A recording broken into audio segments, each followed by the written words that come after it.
As the follow-up to my previous video on visual composition basics, where I explained the 4 fundamental principles of composition, in this second part I will be talking about the different types of compositions and show practical examples on how they are implemented in image and film. There are numerous types of composition and we're going to go through many of them. However, you will most likely often use just the most standard ones. You might actually have unknowingly used some of those already, even if you have never studied composition. That's because by definition, when we compose an image, we tend to follow our natural instinct to organize things visually in a pleasing or practical manner. So let's look at those different types. The most common type you will probably deal with is the rule of thirds. In the rule of thirds, your image is cut into, well, third sections. You will then use these third cut lines to place the main elements in your picture, whether vertically or horizontally or both. The rule of thirds is very versatile, and the human eye naturally recognizes this as a more pleasing option to organize an image than other less used types of composition. The cousin of the rule of thirds is the golden section. It is based on a rectangle that follows the golden ratio format 1 by 1.618. Like the rule of thirds, the page is divided in 3 sections vertically and horizontally, but the difference is that those divisions are not equal, and they create a smaller central section. Next, we have the radiant diagonal, which is often used for establishing shots or bird's eye views.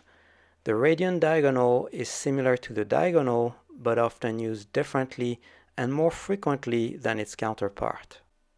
Then we have the golden triangle or Dutch angle. There can be a lot of variations on this type of angle. We also have the pyramid, which can be quite commonly used. We have the radiant,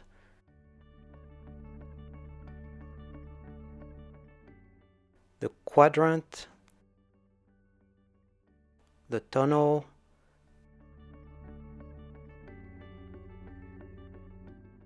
the V composition,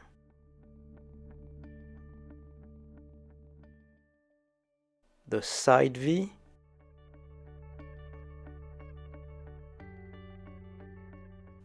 we have the C composition, which is very similar to the O composition,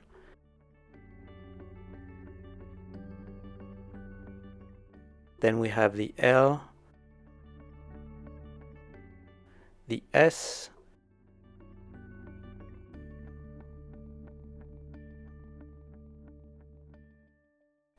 the U, the inverted Y,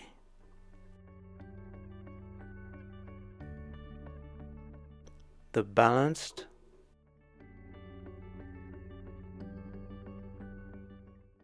the unbalanced,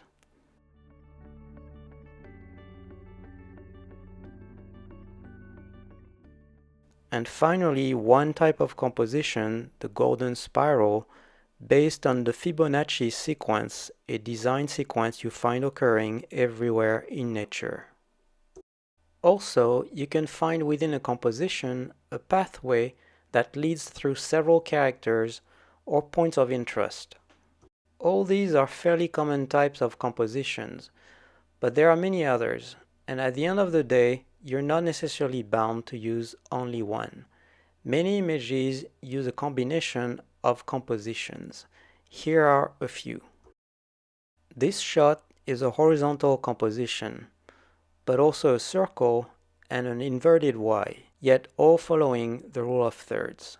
This one follows the rule of thirds, but is also an L and a pyramid, while following a path of 3 different points of interest. And this one is both a circle and a pyramid composition, while this one has a very graphic approach with a simple horizontal line cut in its center by a pyramid shape. Some shots take a very creative approach, using both the camera angle and the shape of the room to make an unusual and very interesting composition. Others take a free approach that uses both classic models and the natural shapes of the environment to dictate the readability of the image. This beautiful shot emphasizes the gigantic aspect of the set, creating a first point of interest in the ship, echoing a second one in the group of people, which is actually more obvious in the context of the movie when characters are moving. So all this gives you, in a nutshell, an overview of what composition is. I would strongly encourage you as an artist to practice your composition skills through rough or finished sketches with traditional or digital mediums to develop your sensitivity to effective image making. I hope you enjoyed this video, and I'll see you in the next one.